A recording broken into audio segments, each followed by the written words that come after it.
यदि आप हमारे चैनल के सभी गाने को पसंद करते हैं तो डीडी प्रोडक्शन हाउस के यूट्यूब चैनल को लाल बटन दबा के सब्सक्राइब करें और घंटी के निशान को जरूर दबाएं।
स्कूल कोचिंग सब बंद करल कई रही हे रे, सब बंद करल कई रही हे रे, सब बंद करल कई रे। बड़का भैया मोबाइल छिनल कई, मम्मी खूबे पिटल कई रे। देखते छौरा नंबर तोहर मम्मी खूबे पिटल कई रे।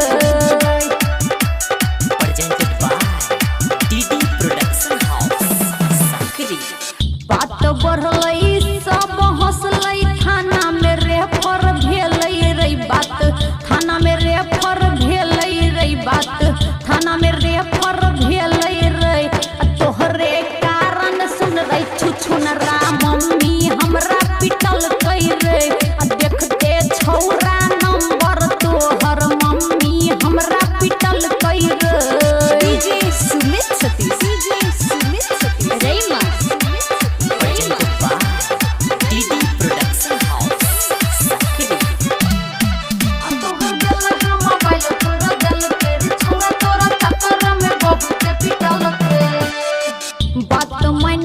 चंद्रिका के आदत अपन सुधर ले रो हेरो, अब आदत सुधर ले रो हेरो, अब आदत सुधर ले रो। तोहरे कारण सुन रही बनरा मम्मी हमरा पिटल कई रे।